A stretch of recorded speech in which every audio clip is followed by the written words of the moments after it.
Okay, so we want to go from, about half an hour, Larry, and then, okay.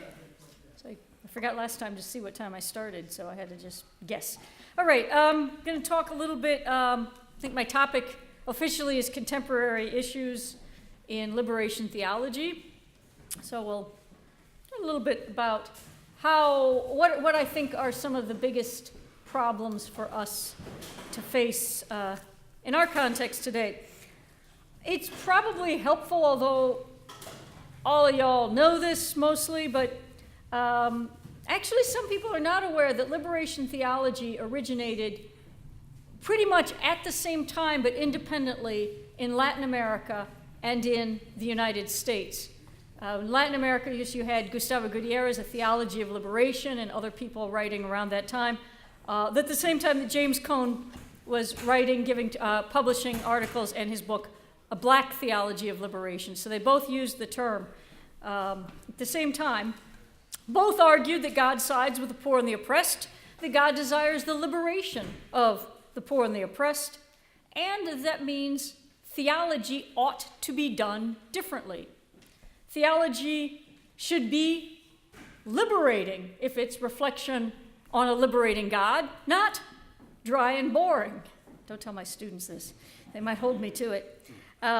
It should somehow really be engaged in making a difference, and it should be done differently.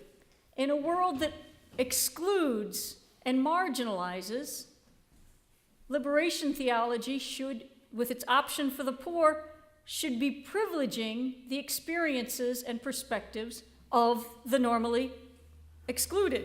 So the poor, oppressed, those who don't count in society should count specially in the church, and yes, even in our academic theology.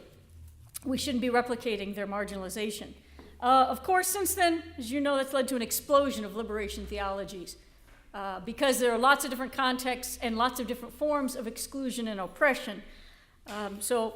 We've got not just Black theology of liberation and Latin American theology, we have Latino theologies, we have feminist theologies, we have queer theologies, disabled, Minjung, Dalit, all over the map in terms of the depth of exclusions that theologians are trying to overcome and to think out of.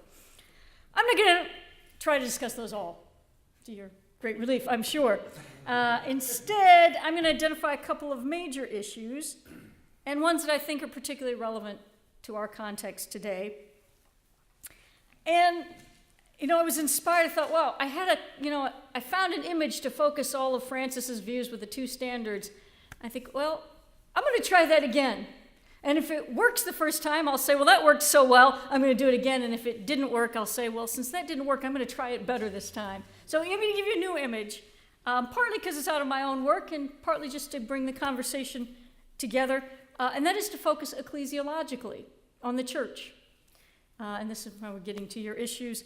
In particular, there is an emerging consensus on the mission of the church. And surprisingly, it doesn't get a whole lot of attention, at least not in the academy. And when I talk to people, most of them have never heard it. I actually have good friends who are the young couple Episcopal priests at the St. Paul's Cathedral, and they said, wow, we came across that in one of our readings, and we really liked it in seminary, but we didn't know it was widely upheld. And it is this, that the mission of the church is to witness to unity with God and one another, and increasingly in the natural world, and to work for that unity in the world. That strikes me, it kind of jumps out at me because I, being Catholic, have to read a lot of the Vatican II documents. So in both of our documents on the church, Lumen Gentium and Gaudium et Spes, we find that statement, the church is a sacrament called to be both sign and instrument of union with God and unity among humanity. They got that from the Orthodox tradition, which is very much embedded in that divinization, relational divinization is very deep in theosis in the Orthodox tradition, and that is how it came into Vatican II. I won't bore you with the details, but then to my great delight, that has been coming up in the World Council of Churches statements, including the most recent Church Towards a Common Vision. So again, they're sort of agreeing that what we're supposed to do, what the church is for, is to witness through our unity with each other to what a redeemed community could look like, and to work for that greater unity outside of the church in the world. And I've also argued that just like in the Catholic Church, and the other high church people here will recognize, sign and instrument, witness and work go together. You can't separate them, partly because it doesn't make much sense to work for something in the world that you're not willing to live, and if you're willing to live it, it will spill out into the world. So we should live as an example of it and seek that greater harmony in the world.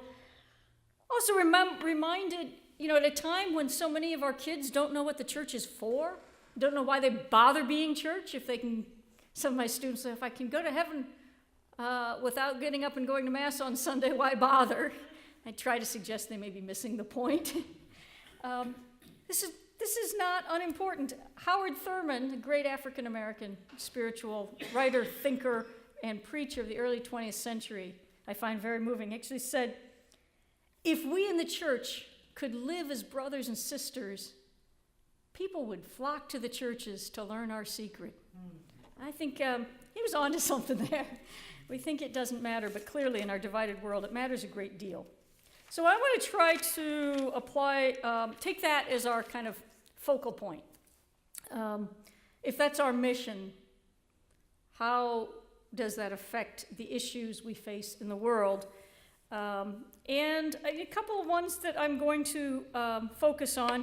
I want to return for just a few minutes to Francis's, some of the issues he was picking up, because I think he's quite right about the major challenge we're facing with interrelated issues of globalization. The global economy that's increasing inequality, that is causing devastating climate change, and forcing into immigration people from both of those because of both the poverty and climate refugees. So these are not separate. They're different manifestations of a global economy that interrupts local economies, destroys ecologies, and forces people from their communities. I think it's worth noting that these are happening on an unprecedented scale. We've always had poverty.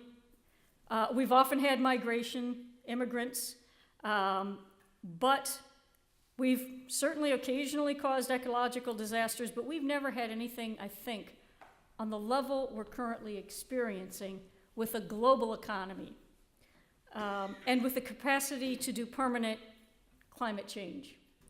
So in some ways, these unprecedented challenges don't easily find direction from the Christian past. But yes, of course, we've got lots about caring for the poor, but we've never had to encounter it on the kind of global scale with a global economy.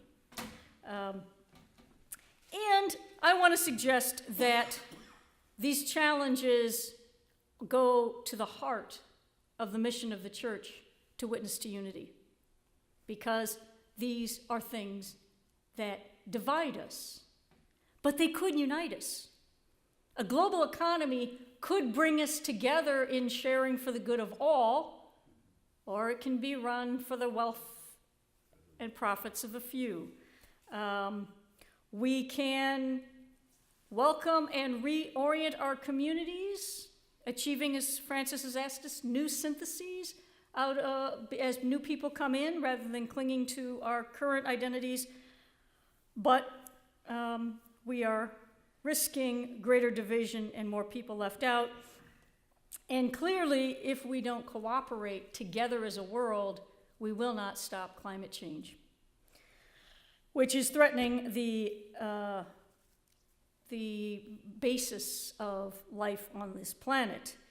So this is an important test. I think these are integral to the church's efforts to witness to unity. But I want to suggest an element that I think Francis not just Francis, is getting left out, and it's also left out. So it's something I have to add to what Francis has written about.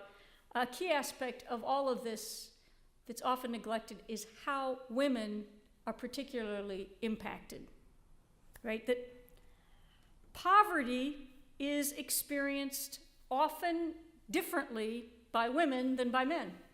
We have, first of all, the majority of the poor, both internationally and nationally, are women and children. And the situation is different in terms of the relocation to search for a job, the types of jobs available, and the pressures if you're caring for children or elderly, as women often are, where that is often unaffordable. So I think those are a special constellation of causes and vulnerabilities of women. Similarly with the environment, a lot of people have written about places where natural resource destruction impacts women who have to perhaps go further for basic wood or water, often risking attack because they're having to go further out. Days are longer and harder. Also, the ecofeminists have written a lot and brought to our attention the common connection between abuse of nature and the abuse of women. That when women are treated as objects to be used, so also nature is treated as a resource simply to be used, and vice versa. When women are valued, nature can also be more valued. You can't separate those.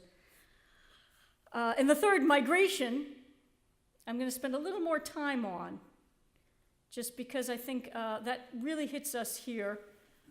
Women experience the whole pressure to migrate differently. If they're left behind to care for children, and maybe permanently left behind without support when their husbands have gone off to look for other jobs, have migrated. When they're migrating, as we find with women crossing the borders around where I live, the assaults and attacks on women differ from, it's never fun for anybody, but it's different.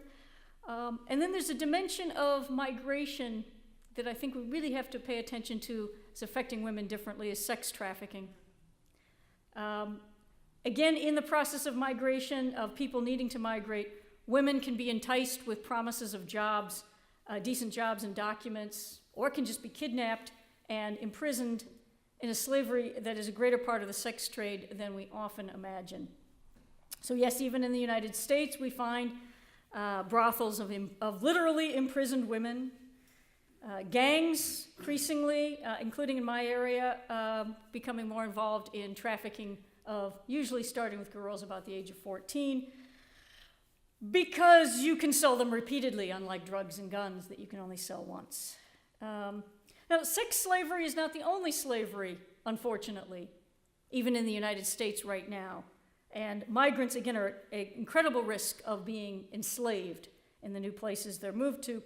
But, and here's kind of my basic point, is it's different in some respects that we miss if we don't think about the particular experiences of women. For one thing, it's because of our assumptions about the morality of women and children who are in the sex trade, it's often not recognized as slavery. Despite well-known facts about the beatings, the terror, the withholding of wages, we seem to see the women as criminal. And the girls, 14-year-old girls, can be imprisoned as prostitutes, when in fact I would argue they are prostituted. But also, the different factors with sex slavery, you're more likely to be isolated, away from family and community, addicted, encouragement to addiction in ways that you might not with slaves that you want to be able to be conscious when they're working, stigmatized deeply after release or escape if they're lucky enough to, and of course exposed to deadly diseases like AIDS. All forms of slavery, all are bad, all migrants are vulnerable, but the different factors call for different responses. So if we don't explicitly address women's experience, still we do tend to think about the male experience.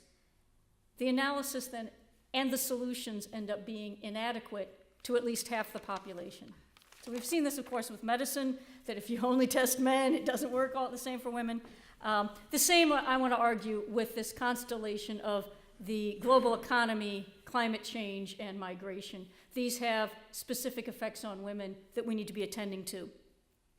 So again, then to pull it back to our churches, we need not only to be aware of the experiences of women out there in the world, but also how are we witnessing to the full inclusion of women in our churches, if that's what we're working for in the world. We want a world where women are fully included. We need to pay more attention to how we're including that in our churches. And as most of you know, that is especially a problem for my church, the Catholic Church. And again, sometimes we just get focused on the symbolism of the priesthood, but I want to say, it's bigger than that. It's not just whether women can or can't be priests. We've got whether women are present at all levels of growth, decision-making, and community life or not. So if you have all men at a certain level, it's not surprising that women's experience will be overlooked. So I only have two other particular issues before, again, I open this more broadly to our conversation. Another particular issue that we have to face in the United States, as recent events have made abundantly clear, is race. It's one of the original liberation themes, and as you probably all know as well or better than I do, it's one that white Christians have, across the country, still not thoroughly faced. Our churches, like our neighborhoods, are largely segregated. So again, how are we witnessing to the full inclusion if our churches and our neighborhoods are segregated? Not doing so well. There are, I think the Black Lives Matter movement has brought to at least my attention, there are patterns and depths of discrimination that go beyond what white experience quite imagined in terms of the systemic problems and the ways in which simply the division, the failure to understand each other, leads to oppression, which furthers division. We're in a tight cycle there of division, separation, and oppression feeding each other, a cycle that needs to be broken. I just want to suggest one new thing that's coming up among my colleagues that I would like to lift up for your consideration. Again, maybe some of you will be aware of it. There's been a shift to include in the conversation an analysis of white privilege. And I find that really helpful. Simple story that I heard a few years ago that really kind of helped me conceptualize this on an innocuous level, but that has more implications. A lot of people know that African Americans report being served late in restaurants, that they see other people come in and get served and order after them and get served before them while they're still sitting there. And of course, we all know, well, that's not fair that they should have to wait that long. Somebody point out, if they're being served later than they should have been, then the white people were being served earlier than they should have been, which is somehow had escaped a lot of our attention. That's sort of where the white privilege thing starts making us think about discrimination, not just limiting the access of those discriminated against, but increasing the access of others. And that's where the idea of white privilege, which you may not feel, but is very real.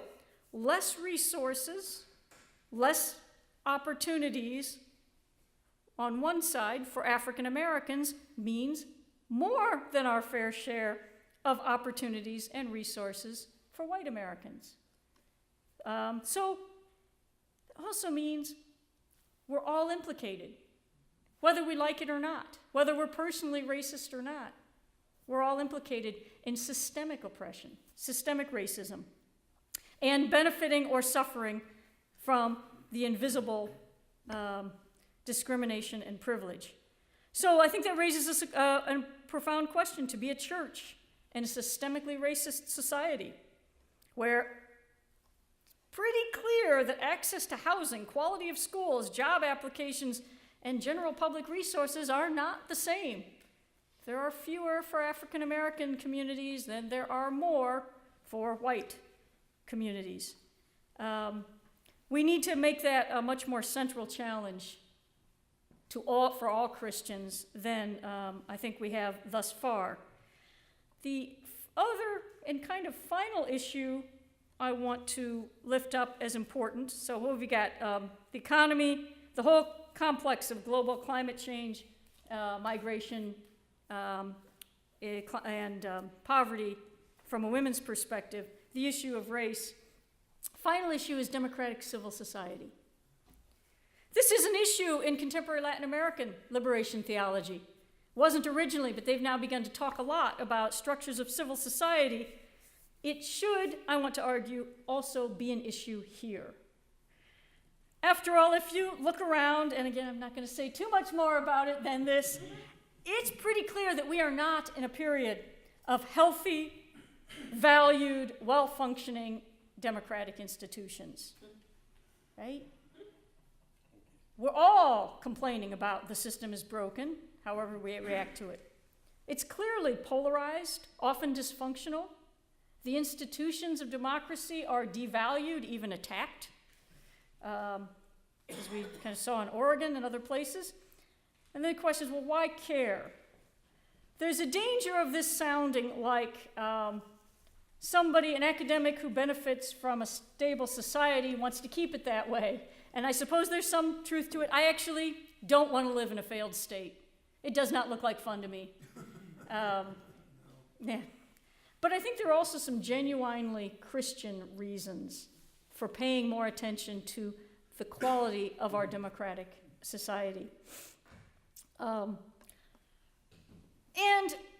it has to do with the idea that democracy provides us structures for working together for a common good and encountering each other, in other words, for beginning human unity. Even if too often we handle them instead as polarization, opposition, and demonization. It could be done otherwise. Obviously, we do have a somewhat oppositional system, right? Two parties against each other. And democratic life requires some considerable opposition. We want to stand up for justice, and that means opposing. And I think we need to think about how that fits into a larger project of working for commonality and unity. Sometimes there's a danger for Christians of wanting to pull out of politics, skip around the ugly stuff, and just somehow go straight to loving unity. That, I would argue, doesn't work. Two good American, sort of German-American theologians here that I think can help us think that through that. One is Paul Tillich, who made a nice connection between justice and love, with an eye towards exactly this idea that we belong in loving unity. The goal is harmony. We ought to be together in love, but we are not. So he argued that justice preserves what ought to be united but isn't, so that love can unite it. In other words, we need justice to preserve, to keep and protect all, so that we can move towards unity. The other person, of course, is, you had to know this was coming, Reinhold Niebuhr, right? Brilliant Christian defense of democracy. It is necessary due to sin. We all need our power checked by other people. It's never safe to give anybody unchecked power. But it kind of goes beyond, so that's kind of the oppositional. You got to have justice. If you're ever going to get to love, you've got to have power checked by other power. But he doesn't stop there. He also has a positive side. When he says democracy is necessary because we sin and are inclined to selfishness, democracy is possible because we're good and capable of transcending our self-interest. And I think that's where we get to the ultimately more Christian mission. We need to think about our democratic structures as enabling us to overcome, giving us the opportunity to overcome our selfish self-interest and work together for a greater good. We have the possibility of encountering each other in dialogue and in love, listening to the other sides instead of just demonizing. Something we might want to try to figure out. It sounds a lot better on paper, doesn't it? Yes, it's easy to talk about. It's a lot harder to do. And we have trouble getting the Democrats and Republicans and my family in the same room on Thanksgiving.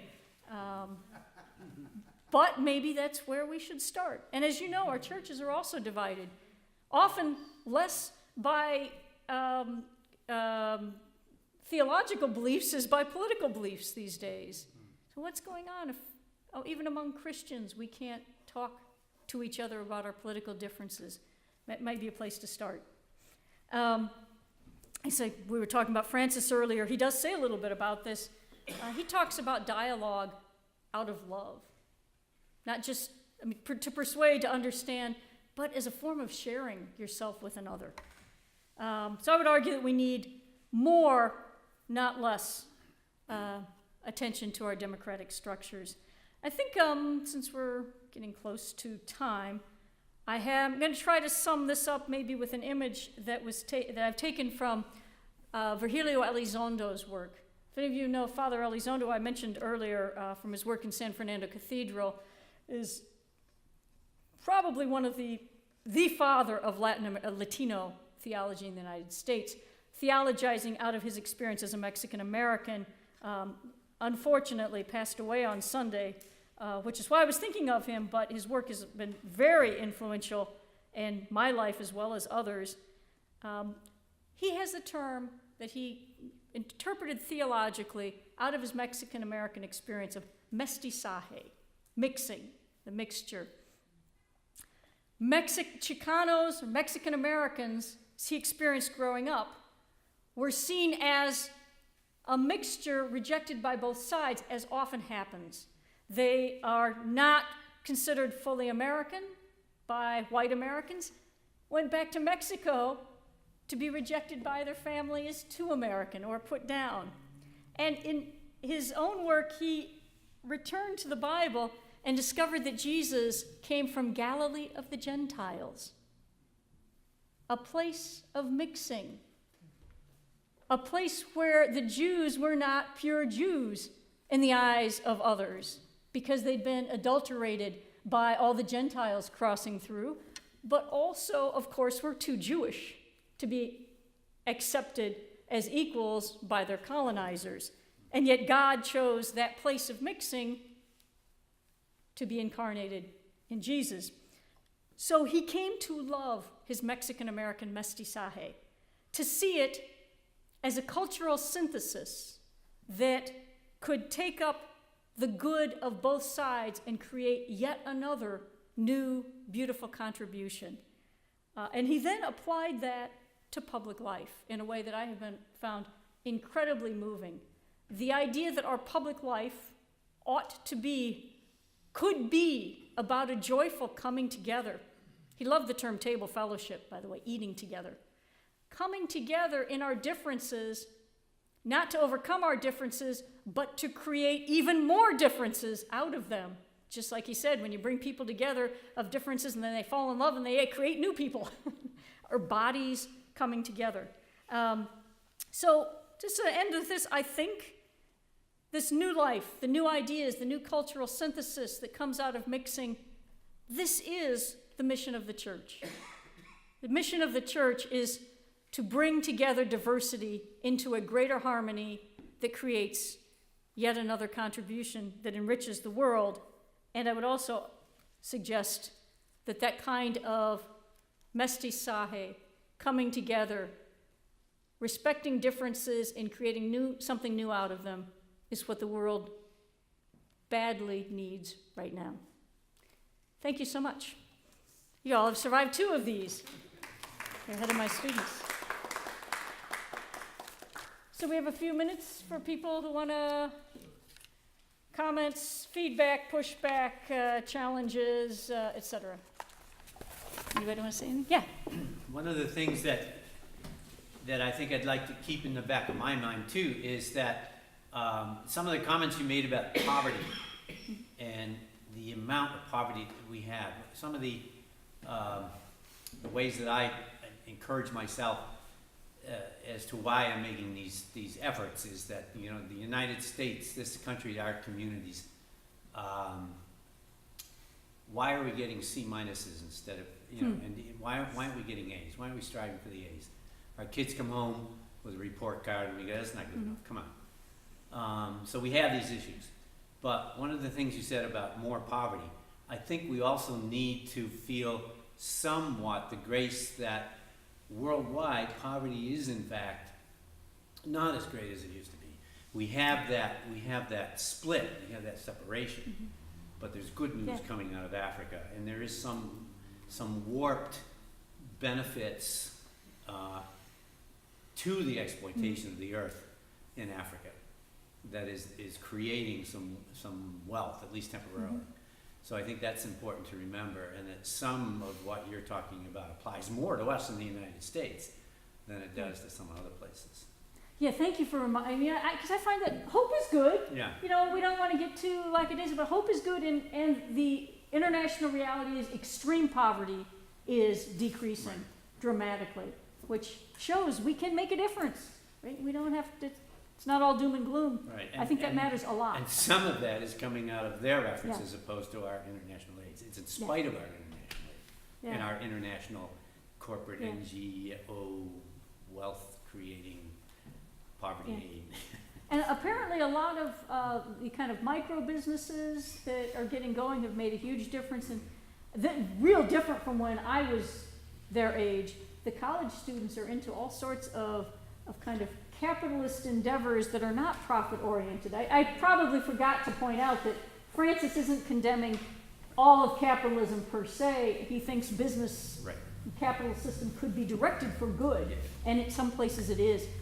It's really impressive what, I forget what, I can't remember the term they use for it, but they've got all these kind of entrepreneurial, social entrepreneurs that are starting up. It's like they sell us jewelry made by African women out. Have you all seen these? Out of leftover magazine scraps, they shellac and make beautiful beads. I didn't wear them today, but I have some. On that note, Mary, I would say that they're finding that microloans to women, poor women, are some of the best investments anyone can make, because when the women have more income, they provide better food for their families, they can send their children to school. When you educate a woman, it changes the whole family. It's not just, oh, we sent the young man off to school, but a woman will teach her children and her family members what she has learned. And there are a number of organizations that you can contribute to, and for $25, you can make a major difference in a woman's life as an entrepreneur. And some of the microloans, most of them aren't more than, maximum is like $200, and there's a very low default rate on the loans that these women have taken. And again, it's kind of often reaching out to the most despised there are many cultures in which the women had no value because they had no economic value until they got the microloan and had an economic value, and then they have more status in their family with their husband and husband's family, going from being beaten to being honored. So very important. Thanks for including that. Please. I have no theological background whatsoever. Oh, good. Very limited, I would say. But I remember when John Paul was Pope, liberation theology was confronted. Yes. What's Francis's position in regards to that type of liberation theology? Because my impression was that it seemed to be associated with like Marxism and more things worldly rather than spiritually. Yeah. Does Francis speak on that at all? Or do you have to read between the lines?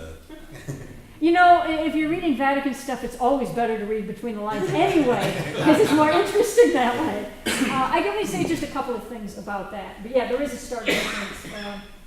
There were two official documents issued under John Paul when the next Pope Benedict, Joseph Ratzinger, was head of the CDF on liberation theology. They didn't name names, they identified errors. if it's too divisive, if it's pitting classes against each other, if it's too Marxist in a deterministic sort of way. I was sort of referring to that when I said earlier, it's interesting that Benedict had identified a lack of freedom in a Marxist ideology where we don't control history, it's automatic. Francis has now applied the same thing to global capitalism, who are unwilling to question the invisible hand of the market. He sees the same lack of freedom. So it's not that he's for lack of freedom or determinism, he just has extended that.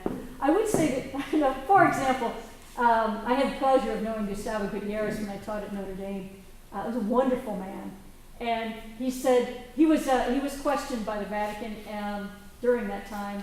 And You he mean said, they called him in? They called yeah, him in. yeah, when they looked at his readings, he Yeah. said, and they devised a new form of torture worse than any they've done before. They made me reread everything I have ever written. And basically he kind of found that there was some, he was never condemned, there was some misunderstandings that he didn't say what he was thought to have said. Francis is much less suspicious. He's got to deal with a triumphalist capitalism rather than the fear of a spreading communism. So, yes, sir. Well, John Paul II talked about subsidiarity. Yes.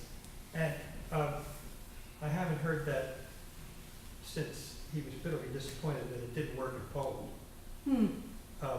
But could you explain that term and then share what Francis has done with that? Because it was really a key point of reference for John Paul II. Yeah, it's a basic part of Catholic social teaching. It's in there. So if you're ever going to presentations on it, that's one of the terms that Well, it's a they'll fill out. highfalutin term. It's a highfalutin term, and it's one of the key ones. Subsidiarity is the idea that, in part of respect for the dignity of persons, problems should be handled at the lowest level competent to handle it. At the same time, people, that kind of sounds like a less, bad government, no government is good government kind of attitude. It's not. At the same time, it's the responsibility of higher levels of organization and authority and government to assist when needed. So it is a kind of a both and. That didn't work out in the sex scandal, did it? Well, I mean, we have,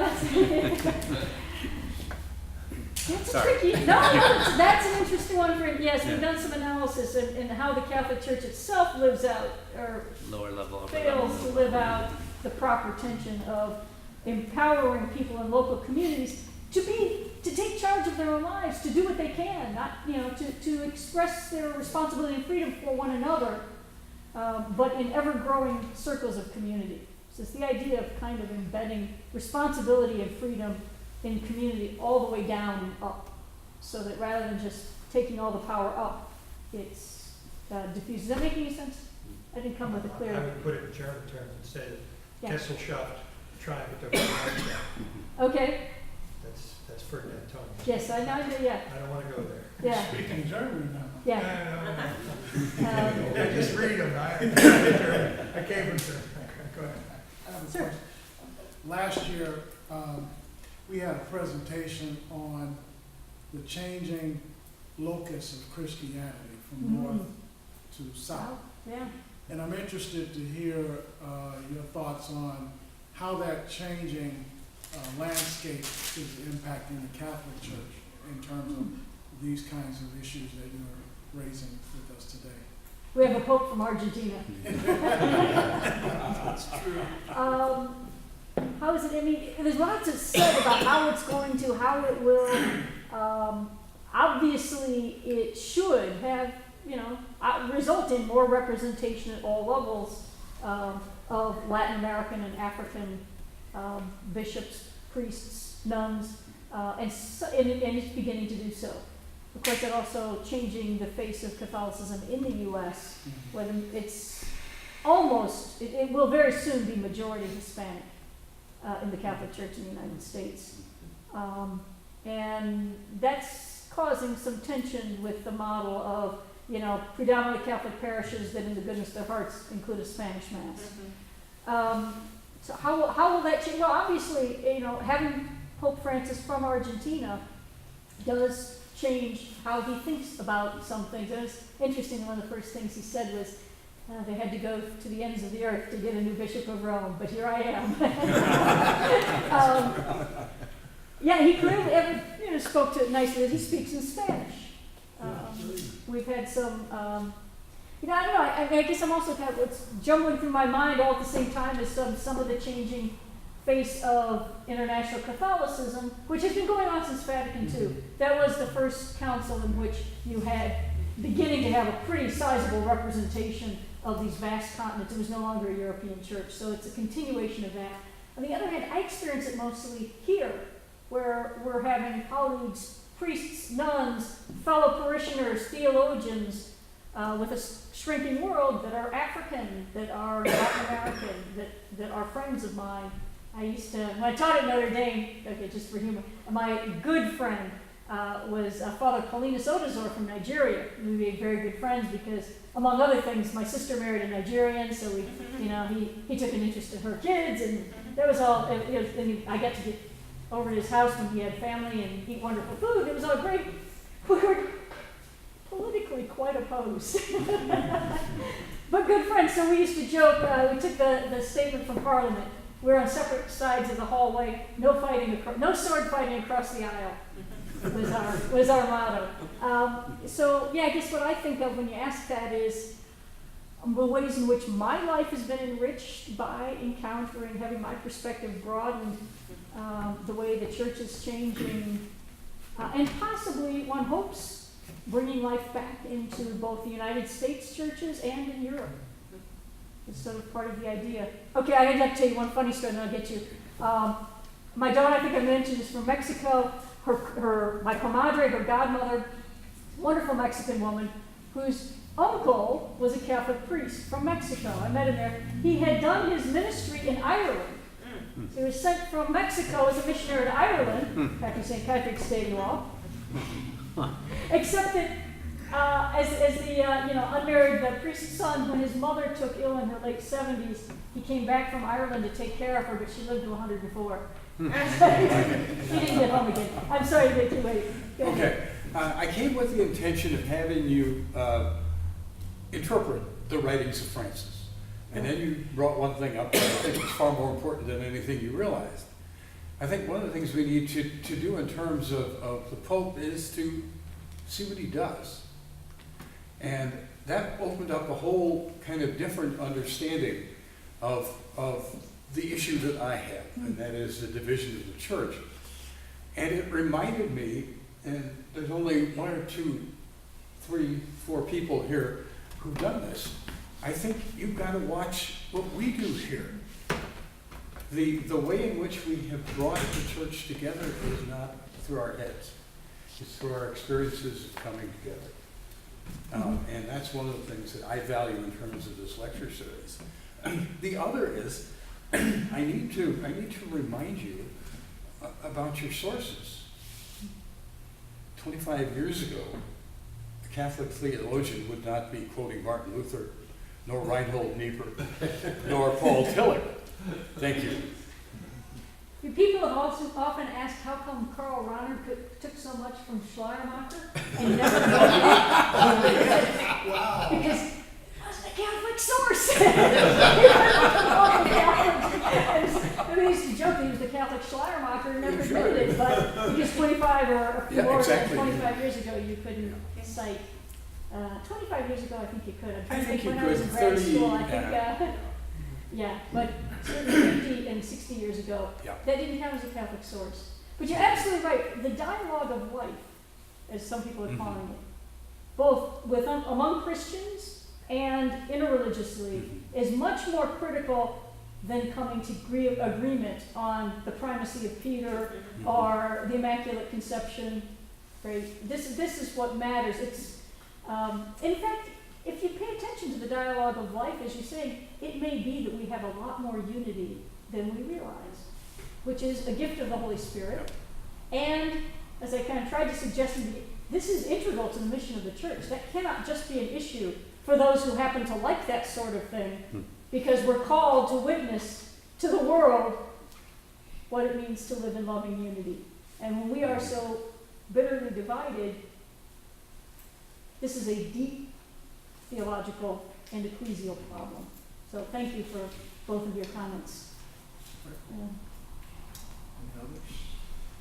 Yeah, well, I'm a veteran of these lectures, and yes, the coming together, the worshiping together is absolutely vitally important in my opinion, as well as the table fellowship. But within this too, there is a lot of intellectual stuff going on too, depending on the speaker and the years and who's talking to whom. But that is well. But I would agree that we need theological dialogue, but I think what will bring about more unity is the social interaction, the talking, the coming, the worship, so on. That actually reminds me of another thing Virgil Elizondo used to say when interreligious dialogue came up, is he said, well, Jews, Christians, and Muslims are all children of Abraham. Why aren't we having family reunions?